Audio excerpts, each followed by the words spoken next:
సిలువని ఏ విధంగా ఆమె గుర్తించగలిగింది అంటే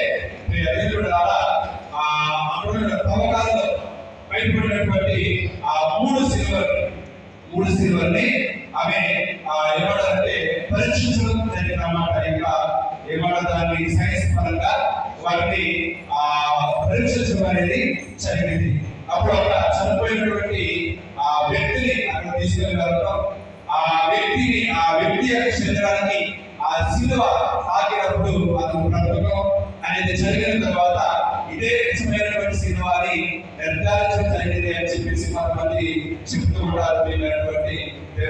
అదే విధంగా గారు ఆమె యొక్క తీర్థయాత్ర సందర్శనలో ఈ పరిశుద్ధ సిలువని గుర్తించడం అనేది జరిగింది. అది జరిగిన తర్వాత తన కుమారుడైనటువంటి ఈ కాన్స్టాంటినోపుల్ చక్రవర్తి ఆ సిలువని ఎక్కడైతే కనుగొన్నారో అక్కడ పెద్ద దేవాలయాలని నిర్మించడం, ఆయన యేసు ప్రభు యొక్క సమాధి దగ్గర పెద్ద పెద్ద దేవాలయాలను నిర్మించడం, ఆయన కూడా ఈ క్రైస్తవాన్ని అంగీకరించడం, అప్పటి నుంచి ఈ క్రైస్తవ ప్రభావం అనేది ఎక్కువగా అనేది జరిగింది. కాబట్టి ఆ రోజు నుంచి 4వ శతాబ్దం కూడా ఈ పరిశుద్ధ శిలువ విజయ మహోత్సవాన్ని మన హృదయాల్లో ఉన్నటువంటి సత్యంగా గుర్తించాలి.